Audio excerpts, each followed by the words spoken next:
to Robot Unicorn, hosted by my parents, Jess and Scott. I hope you enjoyed the episode. Okay, well, friends. Hi, friends. That's how you want to start? What, friends? I can't say friends. No, it's great. Scott's here, and you're going to just hear him as the little peanut gallery in the back of this introduction, but thankfully, he's actually not part of this episode today. So today's... Ouch. I don't know why he chose to still be here, though. Scott is not a part of today's episode. Today, I am talking to someone who I was very, very much looking forward to talking to, who is Dr. Michael Robb. He is the head of research at Common Sense Media, which Scott and I have talked about Common Sense Media on this podcast before. It's a fantastic resource for anyone who's trying to decide what movie you might want to watch with your children, or what TV show or what game. You can go on there, basically search any child's movie or game, and you can get their rating. You can see... Scott's nodding along. We use this resource in our house, and I really love it because you can see, especially for our sensitive daughter, like, is this show going to be scary, right? Is this going to be age appropriate? Is there any themes that we want to look out for? So Common Sense Media is just a fantastic resource, and Dr. Michael Robb is the head of research there. He has spent years studying screens, apps, and digital content and the way that they influence children. And he also talks a lot about how families can navigate screens in a healthy way. And what I really, really loved about my conversation with Dr. Michael is how nuanced he is. He talked about being nuanced and not liking a black and white approach before I ever brought it up. And immediately I knew he was going to be a fantastic fit for the podcast. He talks a lot about what screens actually look like in his home as a father of two kids that are a little bit older than our kids, and gives you some really practical suggestions for how to use screens in a way that is safe in your home. It doesn't feel super black and white, like you have to count down the amount of minutes that they're on screens, and also allows a lot of time for play. I'm really excited for you to listen to this episode. Honestly, I absolutely love this conversation, and let's get started. Am I allowed to say something first?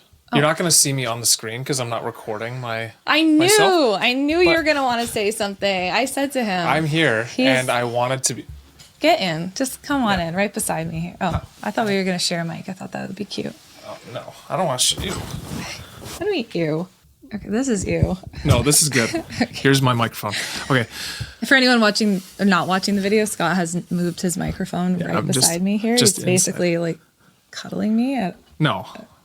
Okay, anyway, what do you have to say? Okay. I actually had a conversation with our oldest last night about screens. Okay. And I'm outside of here. You need to be able to see me here. And she asked about our work. And then she said, Dad, you use a lot of screens for your work. And I thought you said screens are bad. Oh. Mm-hmm. I said, well, that's not actually what we've said, but I understand why you think that way. And then we went into this whole long conversation about how, for work, I mean, the majority of our work is on screens. And I don't know, it resulted in quite an interesting conversation because it's like screens can actually be really good. They're helpful for work. They make our lives easier and faster and better, but they can also be highly addictive, and certain platforms are designed to draw you in more and keep you consuming more. Mm-hmm. But anyways, I thought that was an interesting conversation that I had with her just last night. It's another piece of the nuance, right, that Dr. Michael and I talked about inside of the episode of, like, it's not just bad or good, right? Or it's not just never let your kid watch a screen, or it's not just let them watch for 2 hours a day, right? Like, the conversation needs to be a lot more nuanced than I think it is. And one of the things he talks about too, one of the questions I asked was, should we be all panicked about screens? Like, what do you think about screen time panic?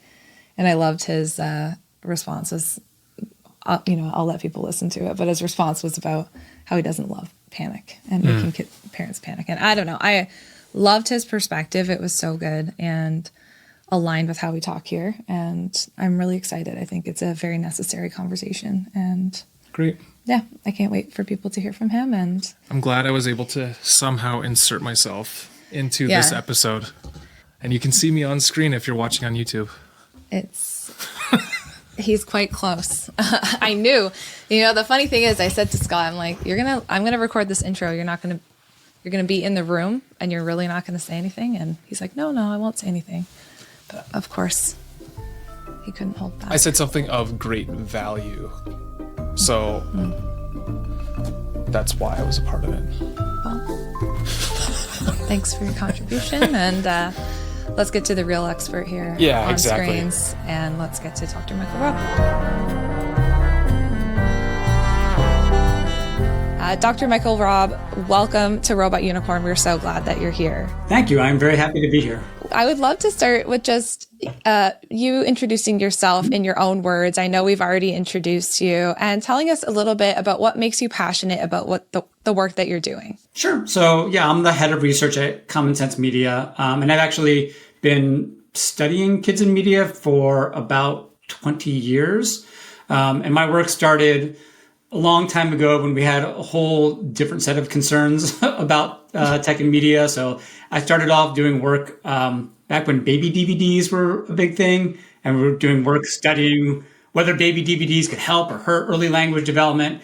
And now we're trying to understand how things like AI are helping kids' lives.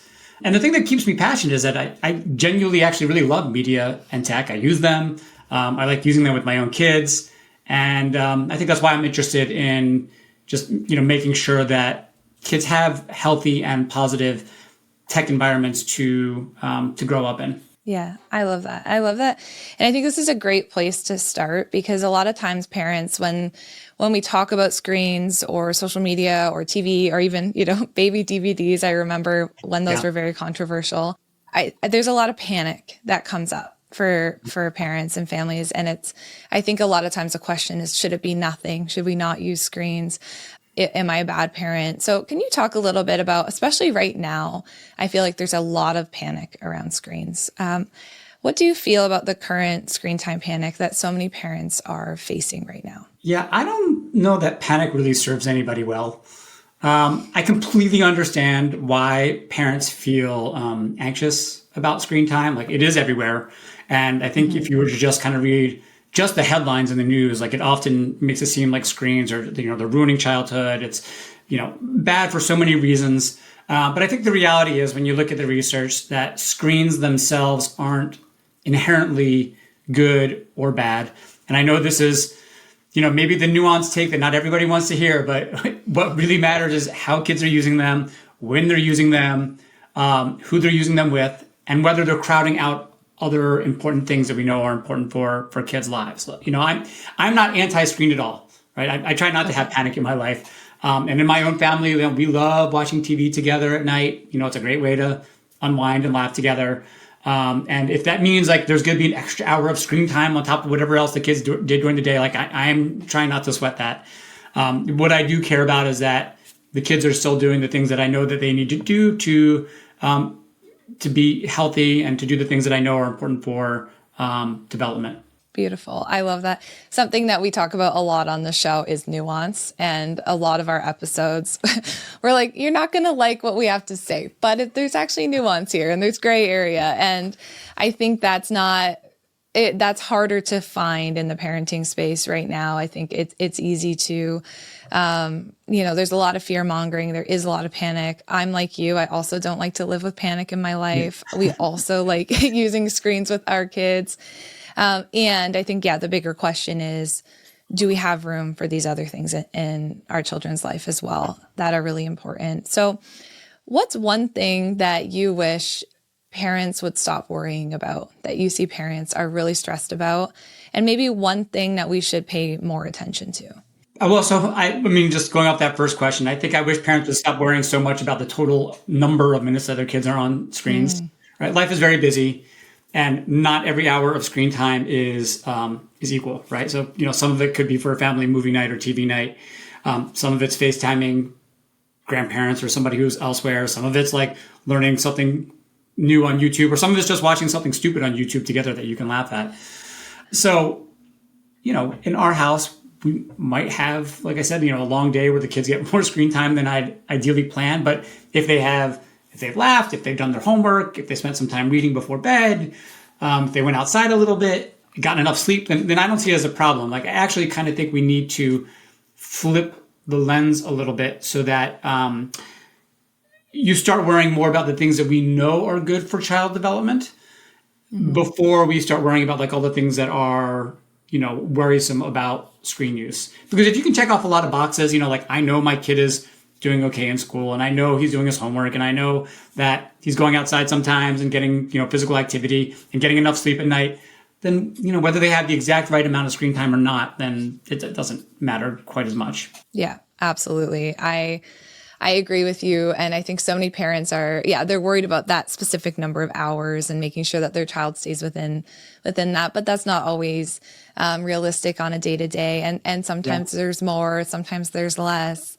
I like to tell parents about how when the pandemic happened, I had a new baby at home, and I'm pretty sure we watched at least one movie every day with my toddler at the time. And I like to say the flip side of that's what helped my mental health, so I could show up as the best mom for my kids outside of that time where we were watching movies together. Absolutely. And your kids probably actually have some very fond memories of that time as well. It's like, it's a nice like cuddle time. It's a time to be close together. And that's sweet. Like, it can be a time for human bonding. So I love that something that you said was standing out to me is not all screen time is created equal. Yeah. And I think that that's a big part of the conversation that I've seen kind of missing. Like, we're saying screens are bad. There is this kind of panic around screens. But when you say not all screens are created equal, what do you mean by that? So screen is such a generic term for, something that can have all kinds of different like capabilities. Right? It's for watching, it's for playing with others with, it's for being solo, it's for learning. Like, it could be 100 different things. So, to just lump it all as like, well, my kid had 2 hours of screen time, like that doesn't really capture, quite what's happening with kids. So, I'd like to remind parents that, especially parents who might be worried, like, oh my God, my kid is on their Chromebook all day at school, and they come back and then they have screen time, like it's too much screen time. And I'm like, yes, but like what they were doing with their Chromebook at school is probably very different than what they are doing at home when they're coming back to like play a video game with a friend. And we shouldn't just lump all of these things together. Like, conceptually, like, it just doesn't make sense. It's serving different kids' different needs at different times. Yeah, that makes total sense. To that discussion, Chromebooks at school. I think schools are, I know this wasn't maybe on our list of questions, but now you have me thinking. No, it's okay. Yeah. Chromebooks at school, screen time at school. I mean, I'm hearing from parents. I'm hearing from both. We have a lot of teachers who listen to the podcast. And one actually of my good friends who's a teacher called me the other day, and she was like, Jess, I just feel like all the kids in my class, they have a ton of like handheld devices or screens at home. They're coming to school. I feel like I can't engage them. And I asked one of the parents, like, how can I better engage your son? And she says, well, you have to make your class more like a video game. And she's like, I can't keep up with that, And then on the flip side, I hear from parents and they're saying, my kid's on a Chromebook all day, or they're watching lessons on the screen at class. Like, I thought school was supposed to be screen-free time. So I know that's not really a question, but more a discussion. Do you have any research or thoughts on, let's start with the Chromebooks at school and the screens at school. I think a lot of it depends on what the Chromebook is being used for. There should be a general rule of thumb, like, is this something that could be done as effectively without technology? Like, do we actually need the technology in this educational scenario or not? And if the answer is really no, then yeah, maybe you don't need the Chromebook. There's probably a lot of assignments and things that are being done that don't require it. But in terms of, it's more efficient for the classroom for, a set of high school kids to be typing their papers into Google Docs, and then it gets submitted through Google Classroom, and it's easier for the teacher to be able to grade it all that way. Like, I'm less concerned about that. I think I'm more concerned about either A, teachers feeling like they have to use technology because it's being pressed on them by like a school district, and they're using it in ways that they're not comfortable with. And so it has like novelty, but doesn't necessarily have any kind of like educational value above and beyond what they would be doing otherwise. I'm concerned about it in early childhood settings. where, there really is a displacement effect, where we know for like very young kids in preschool and the first couple grades of elementary that they need time in the real world interacting with other people. They need interactions with physical objects and being able to manipulate things with their hands and move their bodies that, screens in schools could displace those things. So if you're not careful and intentional with screen use in schools, like it could be a problem. And I think there are schools out there that, maybe don't have it quite figured out, but there are some who do. And so, for those schools and for those kids in those situations, like I said, I'm trying not to sweat about those kinds of uses. I think there is something to the fact that it's a market, right? Like there are a lot of companies out there who are trying to sell products for, to go into schools, because like there's a lot of kids there and a lot of potential dollars. And so, you might be seeing more pressure to use technology in ways that they really aren't necessary, but because there's a commercial incentive to use it, that it's getting used more widely than maybe it should. Yeah, that makes sense. Yeah. It's the balance, right? Of like, is this helpful? I totally agree with you. I think teenagers, or even older kids in elementary school typing things so that they can submit it online, like that makes a lot of sense. For me as well as a therapist, my concern is always those younger years as well. Right. A big part of my work is always like, well, how much are they playing? How much are they spending time with peers? Is the time that they're spending watching a screen or having a handheld device where they're doing schoolwork, is that replacing time for play? Like, do they still have that? Which sounds like is very aligned with the research that you've done as well. Yeah, I mean, we can always go back to what we know about child development. There's a handful of years of research about media and technology, and there's 100+ years of research about child development. So we know already what are those things that kids need when they're growing up, especially in early childhood. They need warm, supportive interactions. They need the time to be able to pretend play. They need, good sleep. They need safe environments. Or all these things that we can just check off these boxes, and technology does not even need to enter the equation, except for if the technology comes in and starts displacing or replacing or disrupting any of those things. And then you could say, even without the research, I have a sense this probably isn't good for kids. Exactly. There's a intuitiveness to that as well, right? And I think I completely agree. If we look at child development, what we know from years and years and years of research, kids haven't changed in what they need: relationship, playtime, and they won't. Like, this is what kids have always needed and what they'll continue to need. And I love the way that you frame screens as, this is not the issue. We don't have to have this panic, but we just need to make sure that kids still have the things that they've always needed. That's right. Yeah, I think that's really beautiful and hopefully comforting to parents who are feeling really stressed out about how much screen time that they use with their kids. So one of the questions I had asked earlier that I want to come back to is there something that you think we should be more worried about that we're not talking about? It depends on the age of the kid. I think screen use that feels compulsive rather than intentional is concerning to me. If kids are kind of just scrolling mindlessly or gaming because they feel like they can't stop and not because they're actually enjoying it or getting something out of it, right? And I think that's when you start to see screens start to crowd out the basics, like sleep or relationships or going outside. And that's when I talk about that, I'm usually talking about social media because that really heavy passive use, scrolling late at night, constant checking, those are things that are linked with poor sleep. They're linked with higher anxiety, with lower self-esteem. And for teens who are still forming their sense of identity, a lot of that content that they're just kind of scrolling through can amplify a lot of pressures around body image and popularity. So that's, what I think about when I think about older kids. And then kind of what we just talked about for younger kids. I'm concerned when it displaces human time, especially in early childhood. I've seen several surveys recently pointing to, more YouTube use by very young children, even kids under 2. And I feel like maybe there's a sense out there that, there's good stuff. There's stuff for babies even on YouTube. But so much of it is commercial or mindless, or has content that's not appropriate for kids. It has an allure, I think, of feeling educational because it's like colors and shapes and letters, but it's so shallow so much of the time. And I think kind of defaulting to I think this is good for my kids, I'm just going to pass off the device. That does concern me. And also if parents are passing off the device to, soothe children who are upset frequently. Yeah, let's maybe start in the younger years and then we'll go Sure. more into the social media because a lot of people who listen, they do have those young children at home.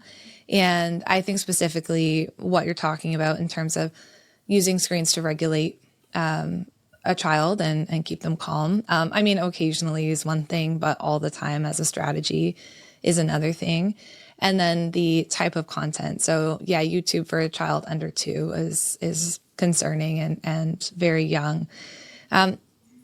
If a child was, let's say, engaging in some kind of screen time and they're in those younger years, how would you say a healthy way to go about it would look for a parent? So a healthy way would be to be intentional in what you are using. So is it a show that you've selected, an app that you selected, or even if you didn't know like the exact app, like maybe there's a company that you're comfortable with.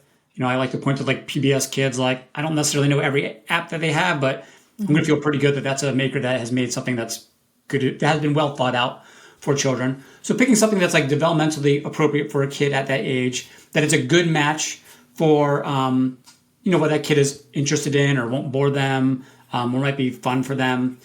And what's the context of that use?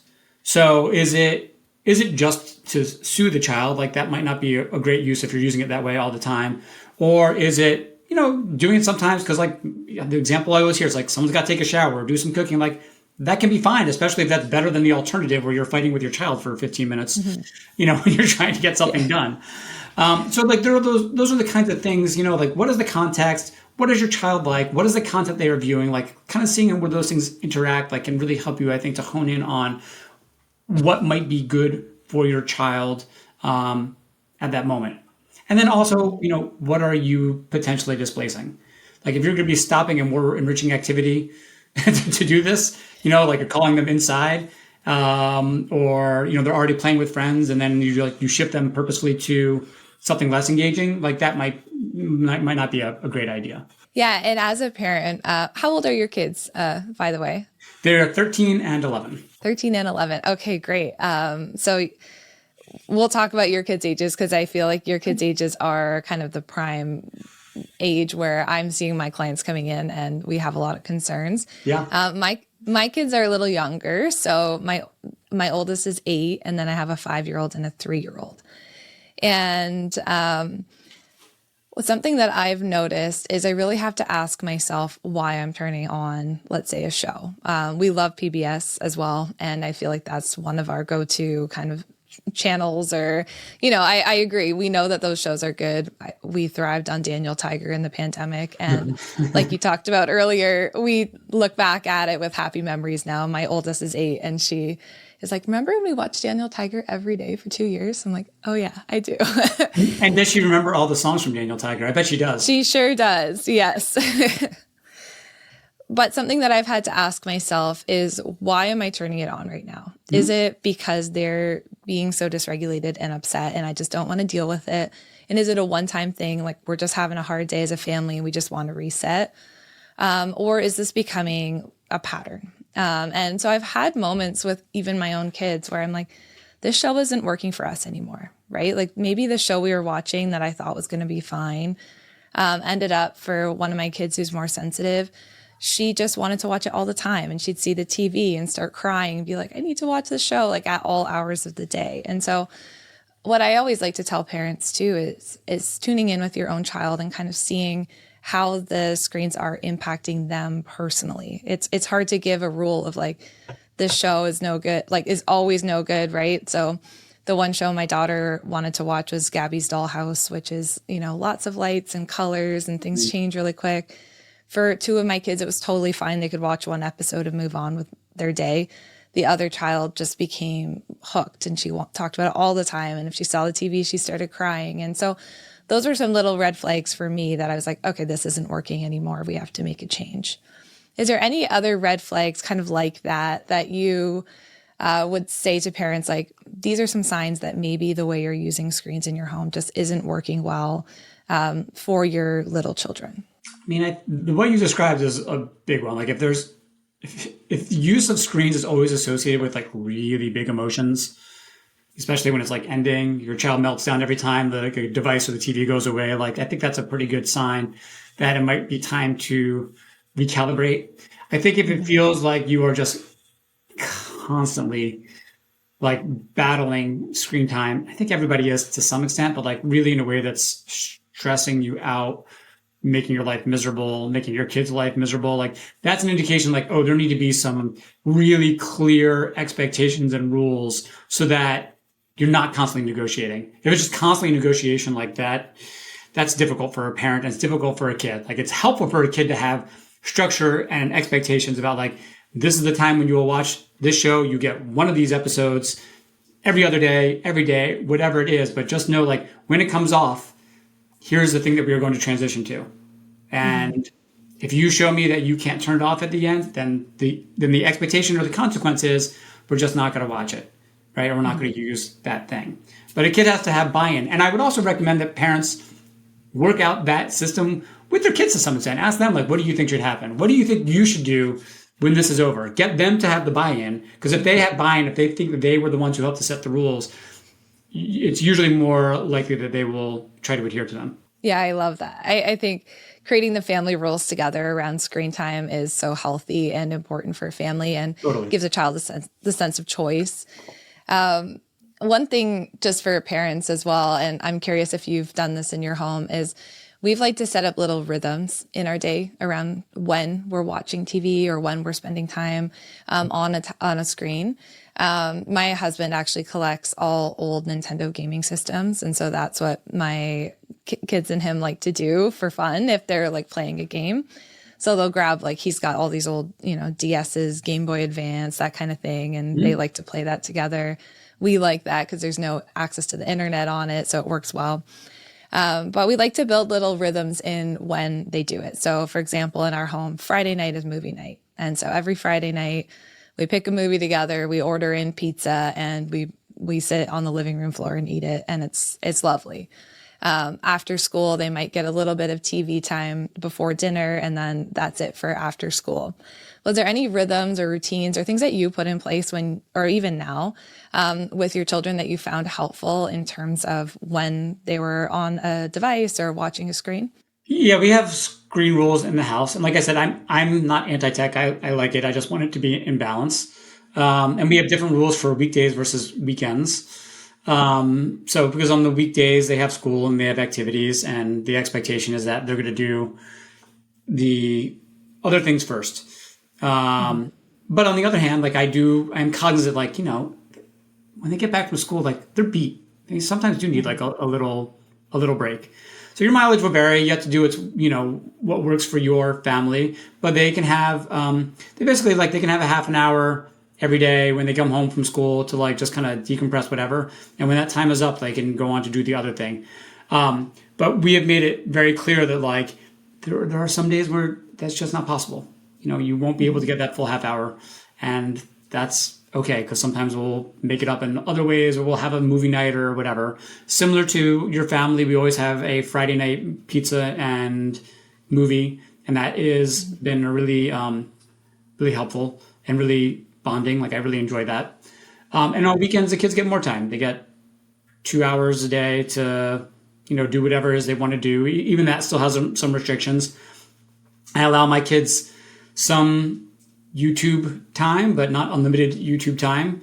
And they also, the other thing they need to do is like, if they want an app or something, like they have to clear with me. They can't just download things willy-nilly without my knowledge. And the problem with this though, is it requires it can require a bit of like effort from parents to try to manage. But I will say the effort that you put in the beginning of just trying to get the system in place pays off in the long run in terms of lack of time that you need to spend later, with fights and screen time disagreements. And I thought I could do this, and why can't I do this? And so like any system that you put in place, any routine is going to take some time at the beginning. But the important thing is to try to be consistent with it so that, again, it's just, this is what it is. And so we're not going to keep fighting about it. Absolutely. I think for the parents of the younger kids listening, this is such a great episode for you to be listening to, and great time to kind of talk about, even with your parenting partner, what that might look like in your house, like what your screen rules are going to be, what the expectations are going to be for your kids, what you're going to feel comfortable with. And like you said, Dr. Michael, starting it off on the right foot is really helpful. Now, for me as a therapist who works a lot with kids, I'd say like 8 to 15, and a lot of them have been on screens already. And they have specifically some of the challenges that I'm seeing in my practice are the boys with gaming. Most of them will come in and I'll say, what do you like to do? What are your hobbies? And it's always Roblox, Minecraft, Fortnite. So that's been a really big theme I've seen in my practice around the boys that I work with, around the girls that I work with, same age group. What do you like to do in your spare time? Snapchat, TikTok. Those are the two main ones that I'm hearing a lot about. Just and this also could be just where I am, the community where I'm doing my work. But it seems, and the parents I've talked to on the broader scale, like this is quite common around, around the world. So I'm curious about the research that you've done on that. Does that feel consistent with what I'm seeing in my practice? And any words of encouragement for parents who have to now step back and be like, I need to get back into this position of leadership because really gaming or social media has taken over my kid's life? I mean, and we'll kind of keep coming back to the themes that we've talked about a few times earlier on this podcast, but about kind of balance and making sure you're not displacing other more important things. Gaming can be positive, right? It can be very social. And I'm sure for a lot of the boys that you see, like, it's part of their friend groups. It can be creative. It can be a means of connection. In our own research, we find, I think that, 3/4 of boys are playing games daily, at least, often for, a good chunk of time. But the key is it's balance and age appropriateness. When my kids were little, when they were in early elementary school, especially my oldest, he really wanted to play Fortnite. And I know, like, I've seen it. I played it a little bit. It's not the most violent game, especially compared to lots of other things out there. But they were young, and I didn't think it was right for that age. And so I said no. And they lived. They're fine. And they've still played plenty of other video games, like just not that particular one until they got older. So, like, you may have family values that you want to support. And it's okay to say, like, not this one, but this one. So, in other words, like, I'm not comfortable with this. Even if your friends are playing with it, but like, here are a menu of other options that you can use. I think it's also important for parents to realize, like I said, like, if you just say like, no gaming, you're trying to cut it back, like you are in some ways cutting off a little bit of a social connection that they have, when they're chatting with, like it's a subject of conversation at school. So it might not be great to just cut it off entirely unless it really is become so prevalent, or like the kid really seems like it's displacing school. They're doing it to so much that it's displacing all these other more important things in their lives. But in general, most kids are not gaming that way. But it should still be, part of the balanced diet. So yes, for your kids that you see in your practice, some gaming might be fine if it is displacing school, sleep. It's causing all kinds of like fights and negative interactions in the household. Like that is a sure sign. Like it is time to recalibrate, reestablish. Like here are the rules or boundaries. Maybe even set some time limits. Time limits with games can be tricky because they're not always perfectly time bound. In the sense that like Fortnite, if you're playing around the Fortnite, like it might be 20 minutes long, and maybe you're hoping your kid was only going to play for half an hour, but now it's going to bleed for like 40 minutes. But if you do it like after this round is over, then you will stop. Like that gives your kid a natural stopping point. So trying to find natural stopping points, I think, can help to alleviate some of the conflicts that arise around gaming.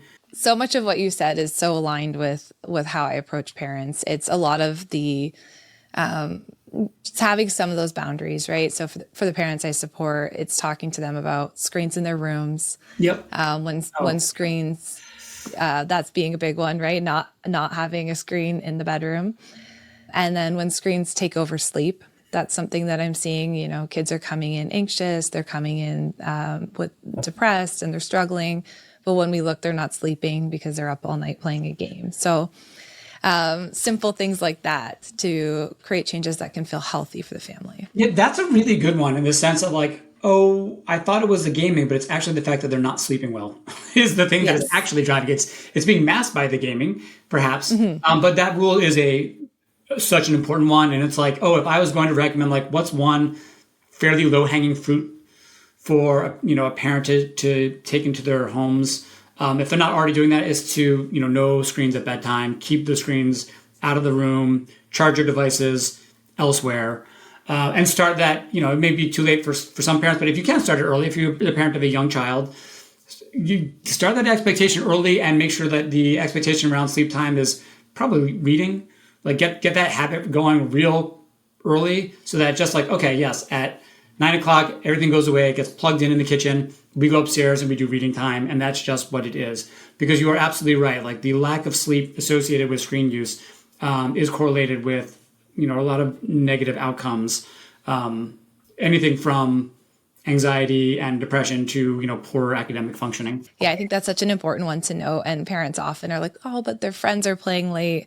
And I love how casual you are about it. Like, yeah, some things are hard or some things are, I can say yes to a lot of things. I'll give you a menu of all the things I can say yes to, but this isn't something I can say yes to. Having a menu is always a great option for a kid. I mean, we did that frequently with our children when they were growing up. They were lucky enough to have a parent who worked at Common Sense Media, but like I have also was like just really interested in like what are the TV shows or movies or games that are good. And I knew they weren't going to like all of them, but I was like, well, here are 3 you can choose from or 2 you can choose from. And just having that menu of choice like gives them a little sense of agency that they pick something that they like. And you can still feel good that you have helped them find something of high quality. Yeah, I love that. And Common Sense Media, again, such a great resource for finding quality shows and games and everything for your children so you can actually look and see if this is going to be helpful for your child or not.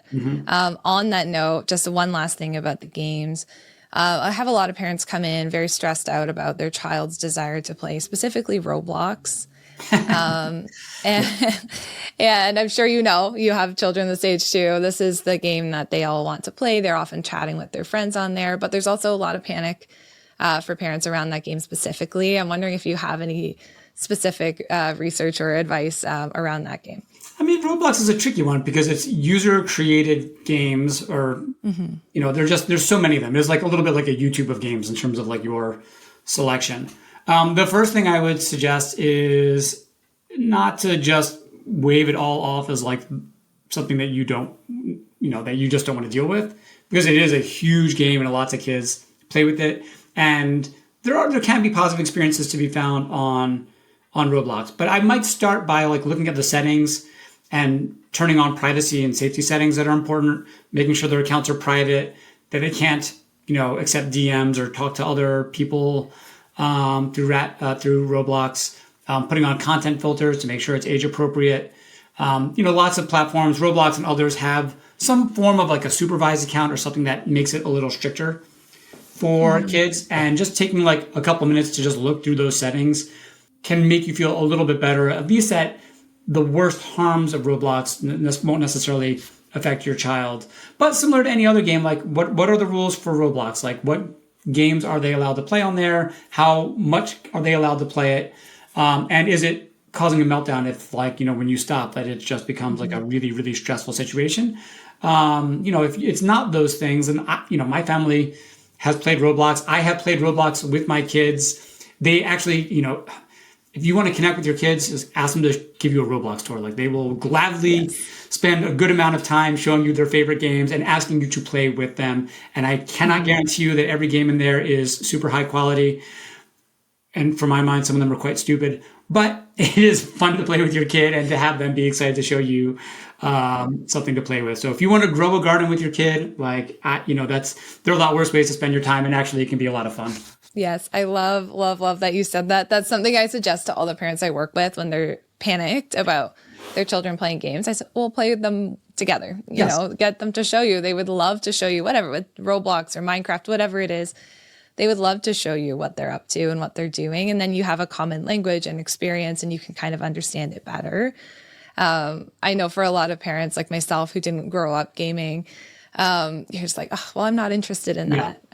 But I love to just say, but your child is, and they would love to show you. And then you have an understanding of what they're doing as well. And I think some of the tricky parts for the parents that I support is that they just have no understanding, and they don't know even that there is access to chats or there's access to their friends online. And so getting to know what your child's doing is really helpful. I think, those are probably the more concerning parts about Roblox is, for the potential access to strangers or interactions with people or situations that a parent would look at, and be horrified by. Because it is possible, there have been like instances where, people with nefarious intentions try to reach out to children on Roblox. So you really want to do the best that you can to try to lock down their accounts as much as possible, especially when they're young, so that their ability to talk with strangers is limited. Talking with their friends, my friends, actually my kid they'll start up a FaceTime before they go onto Roblox so they can chat while they're doing it. And I think it's nice. Like it's, Saturday morning at 8:30, like I'm barely functioning, but they're all having a really robust social time. And to be honest, like I think it's actually better that they're playing together than if he was kind of just by himself doing his own thing, totally isolated and shut off from everybody else. Yeah, I love that. I love the idea of setting up the FaceTime and being able to chat through there too. That's another great solution for parents who are fearful of the chat, specifically on Roblox or the gaming itself. But I think that conversation leads us to the social media conversation. And I mean, in a way, gaming is not social media, but you can have that social connection in terms of chatting with friends on some games. And I always tell parents, make sure that you know who your child's talking to, and make sure you educate your child on how to be safe online. And I think that crosses over to social media and these different platforms that kids are on now. So I'm curious if you have any research or any just thing you'd want to share for parents who have children who are starting to ask for a phone. They're starting to ask for social media. I know we're seeing it at younger and younger ages. How do you speak to parents around that? Well, I think those are two different questions, whether you're ready for a phone and what you can do on social media. Let me start off with the phone question first, Sure. And then we can talk into the social media. Our research shows that age of first ownership of phones is just kind of trending down and down and down. And even by the time kids are 8, I think a quarter of kids by age 8 have their own cell phone, which was an astonishing statistic to me. But I expect that, as there are more old devices that just get passed down, like that number may increase.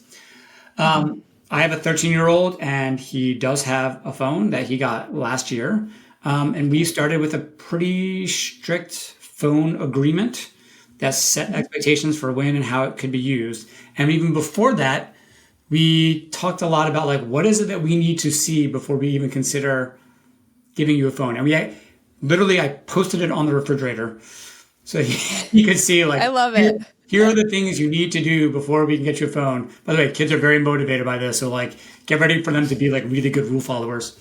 Can you give some examples of what he needed to do? Yeah, some of these are really basic. It's like for us, I was like, oh, can you take care of your belongings? Like if you're constantly leaving stuff at school or like losing things, like I'm not sure a phone is for you yet. Are you able to, can you already follow the screen time rules that we have in the house? If we're already fighting like constantly about it, like that's not a good sign that it's going to get better with a cell phone. Things like, do you already do your chores and your homework without me having to remind you all the time? A really big one for me was, can you put your device down when somebody is talking to you? And take your headphones down as well. Because, he has an iPad, and I want to make sure that when I'm chatting with him, that he's not engrossed in that while he's having a conversation with me, that he knows how to pause it and look up and talk to me. And then in general, like, is this a kid who you think can make good judgments generally? Are they fairly kind and respectful in communicating? Like they're about to enter potentially a world of like a lot of drama. Like, do you think your kid can avoid that digital drama? Or maybe you haven't had enough conversations about how to avoid that digital drama. So it was like that kind of a checklist. And like when I thought like, yeah, you're pretty much doing all these things. Then we got him the phone. And then when we got on the phone, we're like, okay, now you're going to sign this agreement. We literally made him sign like, these are the rules and expectations. I think what you shouldn't do is just hand over a phone with full access and no expectations, because it's much harder to pull back later if problems arise. So, start slow, set a clear agreement on what your kid can and can't do, and then you expand privileges and access slowly as they show responsibility. That's the best description I've heard so far of how to slowly introduce a phone to your child, because I think there's a lot out there. It's like, don't give them any phone till they're 18, and that's not just maybe realistic for a lot of parents and children as well. So our child is 13. He got it last year. He was like 12 and a half. And he's almost 14 now. And still he has access to messages and to some games, but there's no social media on his phone. He has not made a compelling reason or a case to me why he needs TikTok, Snapchat, Instagram. And we've had those conversations a couple of times, but each time like, I don't see why you need this. And eventually it seems like he's given up at the moment. We'll probably circle back to those conversations at some point, but it's not the kind of access he has right now is not prohibiting him from doing the things that I think are important, which are like being able to be connected to his friends and have a calendar and be in contact with his parents. Is there any monitoring that you do of his phone? Is that part of the agreement that you have or the contract that you set up together in terms of the messages that he's sending, let's say, to his friends or the conversations that he's having? Yes, there is monitoring. It is known that we get to know what his password is, and we are allowed to, at random times, unannounced, look through his phone, and that he should not do anything on his phone that he would be uncomfortable with a parent or grandparent seeing. I think that's fair, especially with when they're young. It's probably going to be harder to enforce when he's 17. I don't know if I'll still do it when he's 17, but for now, I'm just kind of making sure he's getting into the habits of good use. It's a very powerful device that has access to literally all the information, all the entertainment, all the games, all the pornography, all the everything that a kid could want at a moment's notice. The expectation is, yes, I will get to see that phone from time to time when I need to. Beautiful. Yeah, I think that's an important piece. I just want parents to hear. I assume that was your answer, but I want parents to know that too, because I hear a lot from them like, oh, it feels like I'm reading their diary. It feels like an invasion of their privacy. And so I think what you've done in terms of clearly setting that up for your child and that expectation being known versus I'm sneaking behind your back and trying to get in and look, they're very different. That part of it is probably the most uncomfortable. Like, I don't want to feel like I'm violating privacy or like reading his diary. And sometimes, I'll be scrolling through a chat and, it's not stuff I'm necessarily like proud of. There's language being used by the 13-year-old that I'm like, whoa, that's more than I was expecting. But like, if it's not, kind of bullying, harassment, it's not something like, oh, they're involved in like, drug and alcohol stuff. There's no like talk of like self-harm. Like the things that would really concern me are the things I'm looking for. And I told him that I was like, listen, I don't care like that you guys swear or do, you have like saucier conversations than I'm expecting. I'm looking for things that like make me worried about your well-being. Yeah, that's the balance, right? Of being 13 and having these conversations and having your parent look and realizing your child's growing up and having, saying words that you didn't know that they quite knew yet. That's also the tricky part of being a parent. But I love how you outline that. I think that's really helpful. I think as a parent of, like I said, my daughter's 8. She knows a lot of people that have a phone already. And, and that's tricky for her. She knows that that's not happening for her, but I love the idea of like, here's what would need to, and the age and the time. Because for us, we're like, you have no reason to have a phone. You're never somewhere where we're not there. We can't text someone. So it's not at this point a need in her life. But I love the idea of like, here's the things that we'd need to see first, including taking care of belongings, which I like the motivation too. I'm like, at some point that'll be nice to have. So let's talk about, like you mentioned, the difference between a phone and being on social media. Right. Social media, that's a big one. A lot of really young kids are on it. We're seeing the damage. I'm curious about your research, your thoughts from your professional opinion. Like a lot of things, social media is more than one thing, right? I mean, YouTube is primarily video consumption, but it gets lumped together with, Snapchat and other stuff. And, like, I don't want to get too much into the weeds of all of that, except to mention that like social media use is, by most company standards is not supposed to be used by kids under the age of 13, even though a lot of kids lie about their age and do get on social media. The potential for exposure to really inappropriate or potentially harmful content is despite companies' efforts, still pretty regular. It's still pretty. The chance of your kids seeing something like that you would not approve of are pretty high. And it's very, very easy to get pigeonholed by an algorithm into unhealthy content. And specifically for teen girls, that could mean exposure to stuff that starts off with like, here's a healthy recipe, into now all of a sudden it's a lot of like diet culture stuff, things about exercising and body image, and things that we know are associated with bad outcomes for especially early adolescent girls, roughly between 10 to 14. And for boys, we just did a report about their exposure to what we call digital masculinity content, which is content that's really coded more male, that some of it's innocuous, some of it's not. It could be anything from like stuff about making money and building muscle to girls only want to date certain guys who are rich and handsome, or boys are treated unfairly compared to girls. And that kind of exposure is linked to lower self-esteem, more loneliness, things like that. So there's a lot of content on there that I, as a parent, would be quite concerned about for a child, especially a child under the 13. Now, if your child is already on one of those platforms, like I said, don't panic. Go back to the very beginning of this conversation. Don't panic. Start with curiosity, not punishment. Try to find out, what they like about it, who they follow, how it makes them feel. This is another good time to step in and be like, hey, can you give me a tour of what your social media feed looks like? I'm just interested in like how they like recommend stuff. And like I said, kids who are sometimes very hesitant to talk, especially boys, but also girls to some extent, are often very happy to talk about technology and may very willingly give you like a tour of like, here's what I see on Instagram and TikTok, and here's why you shouldn't be worried. And maybe you are, and maybe you're not worried, but at the very least, you can start that conversation. I think at a very bare minimum, parents should turn on privacy and safety settings for any social media account that their kid has already in place. So, making sure their accounts are private, that people, strangers can't DM them, that content filters are on.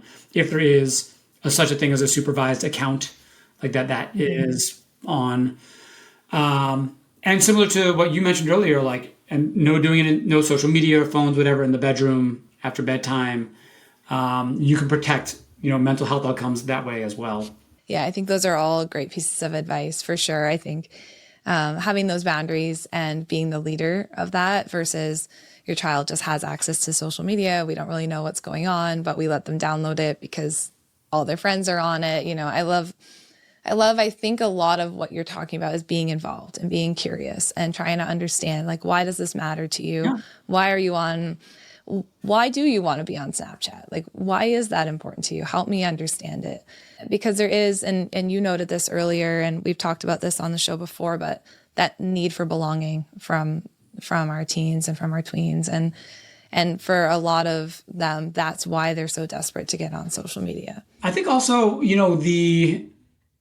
you start the conversation, even if your kids are already exposed and looking at things that you're not happy about, the human connection is a bit of a buffer, right? It's a protective factor. Mm-hmm. So if you can at least have those conversations, even if your kid is also seeing some of these things, not saying it's going to prevent all like the worst effects of, negative content on social media, but you're building in a potential buffer or something that will add resilience and an outlet for them to use if they encounter content or experiences online that make them uncomfortable, that are really negative, that are really upsetting. You want to have that channel open as much as possible. Mm-hmm. Yes, exactly. Yeah, having that relationship. And what I always teach to parents too, along that exact same note, is letting them know that what potentially could be on there. A lot of times I think kids, like, and this comes to the conversation about porn, which we don't have time to get into today too, but letting them know that what that is. And if they ever see something, that makes them uncomfortable, or, pictures of people without clothes on, all of that kind of thing, mm-hmm. that that's out there, and you want them to come talk to you so that they see you as someone who does understand those things versus as a parent who's like, oh, they would have no idea that mm-hmm. that even exists. Exactly.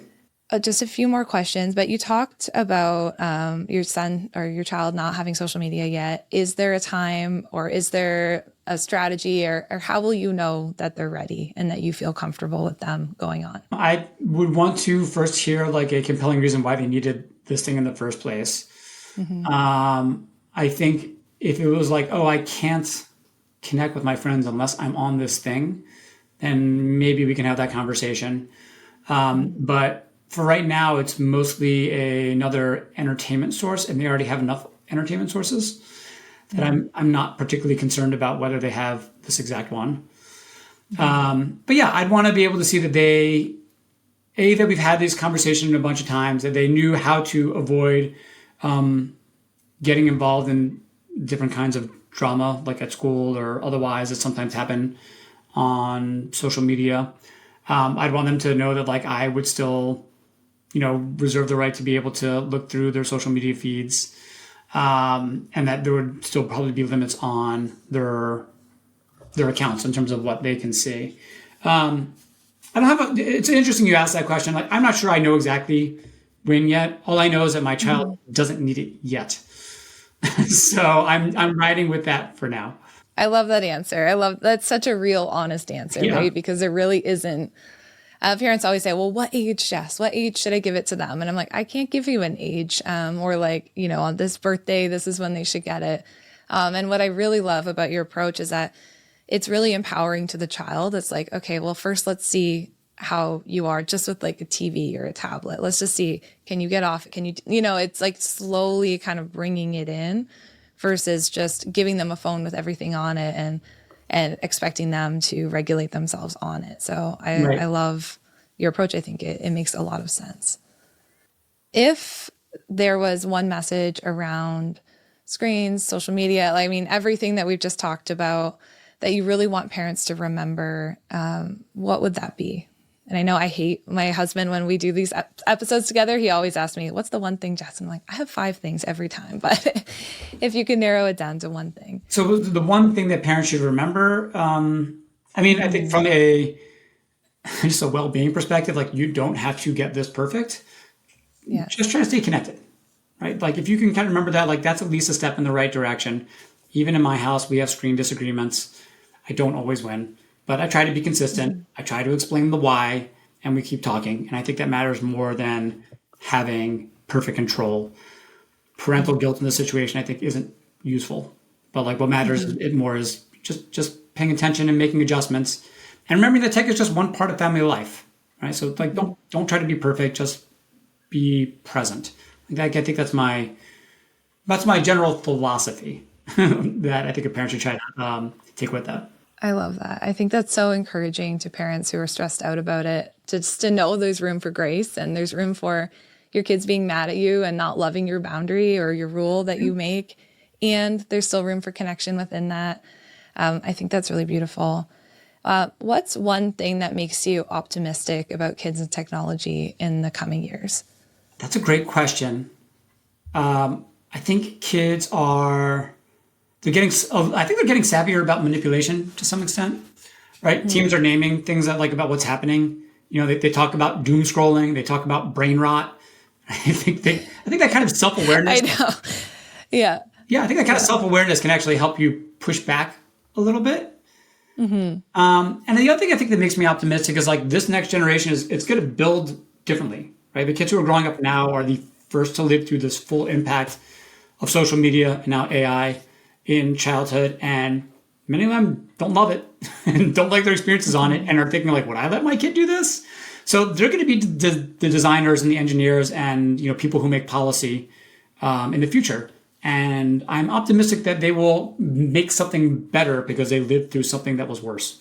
Yes, I love that. I love it. I think we're so hard on this generation of kids and people who are university age, but you think about all they've had to go through with their parents as the guinea pigs for technology as well. Mm-hmm. And I think that they will make some really beautiful things out of it. And I love that there's optimism there too, because I think a lot of times this discussion just feels really sad and hopeless. And I think the way you discuss it makes it not feel sad and hopeless. Like there's a lot of positive things that can come from using technology within your home, and it's in the way that you do it. Just to wrap up, can you tell me a little bit about Common Sense Media? I mean, I know all about it, but maybe tell the listener what you do and how it helps parents and where they can find Common Sense Media. Sure. So Common Sense Media we are a nonprofit organization. We are dedicated to helping children thrive in the digital age.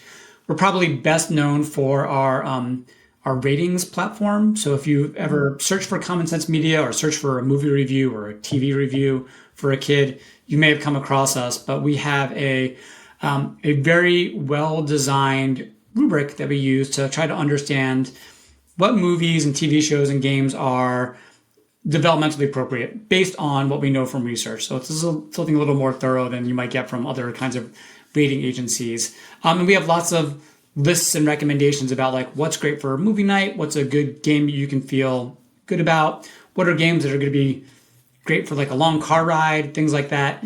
So if you have any of those questions, you're looking for either a good piece of media to use with your kid, or if you just have questions, like we're a great place to come if you need advice on various kinds of digital dilemmas. So that's what Common Sense is probably best known for. We also have a very robust education platform where we do what's called digital literacy in a lot of schools across the United States. And those are lessons that teachers can do to help kids from K through 12 grow up to be responsible digital citizens, make good choices, be responsible and ethical online. Beautiful, beautiful. And we can find you. I mean, Common Sense Media is on Instagram, but your website's probably the best place to find you, I would guess. And I recommend Common Sense Media constantly to my clients who are feeling stressed out. And I also don't want people to panic. So I love that you list out, here's what you can watch, and here's the games that kids are playing, and here's what you need to know about them, right? It's such an incredible resource for parents to really take away the anxiety that comes around having your child on a device or watching a show or playing a game. And so just from a personal note, thank you so much for the work that you're doing. It's incredible. You're welcome. We didn't even get into like, what are you watching with your kids? What are you playing with your kid? I'm sure your listeners want to know. Oh my goodness. Well, what do my kids want to watch? This will not be a surprise. They want to watch K-pop Demon Hunters over and over and over. But yeah, so my oldest is very into K-pop Demon Hunters movie right now. I think we've watched it, I don't even know, a lot. It's been the Friday night movie night for the last since it came out. Then the youngest still loves Daniel Tiger. She still loves all the PBS shows, Pinkalicious, Daniel Tiger. I have 3 girls, so we watch a lot of shows that have princesses in them as well. And then, like I said, when they have their time for gaming, really only my oldest is actually interested in it. The 2 younger ones, and this is something, we'll have to have you back, but we didn't really talk about this either, but temperament. So that my 2 younger ones, they're not as interested in it. Like, I'm not really worried about them around technology. They would just rather go play. Even if sometimes I'm like, girls, sit and watch a show so the mom can make dinner and you cannot destroy the house. You know what I mean? But they just aren't as interested. Whereas my older one, she's very interested. And so she's the one I most kind of have my eyes on in terms of how regulated she is when she gets off or how long she watches it. But yeah, that's what we're watching. How about you? What are you enjoying in your home right now? We've definitely watched a lot of K-pop Demon Hunters back like the end of the summer. We are, so my kids are a little bit older, and right now we're watching Parks and Recreation together. Oh, I love that. I'm watching Parks and Rec right now, but not with the kids. That's like our family show right now. It's been fun. I love the whole PBS Kids era, and I love being able to find fun things for young kids. And there are a lot of really interesting educational and creative apps and TV shows for young kids. But I'm also appreciating now they're starting to watch things that I like and that I think that they are ready for and can handle. So I'm quite happy about that. But for kids, your kids' age, I remember they did all the Disney movies, but then I loved it whenever we watched something that was a non-Disney movie, like My Neighbor Totoro or any of those kind of Miyazaki films. The kids responded so differently to those films than they did to kind of the more, Disney hyped up, more energetic films, but in great ways. We watched My Neighbor Totoro and Kiki's Delivery Service, and I don't know if you ever watched Song of the Sea. There's some really great non-American films out there that kids really enjoy that are very different than I think what they're used to. I love it. I'm taking a mental note to to watch this. You know what? I do find my kids they don't love the Disney movies as much as we did growing up, but I also feel like maybe because they have so many options. There's some on Apple TV that they really love. I'm trying to remember, but especially with one of my kids who's very sensitive, gets scared very easily. She likes a lot of those kind of slower paced movies that don't have the really scary, creepy bad guy that some of the old Disney movies have. So, well, this was great. Thank you so much. I really appreciate you coming on. I mean, we didn't even get into AI or, so many other huge topics that I would love to cover. So if you're ever willing, we would love to have you back and talk again. But thank you so, so much. And I hope this was helpful for the listener as well. Thank you for having me. Of course.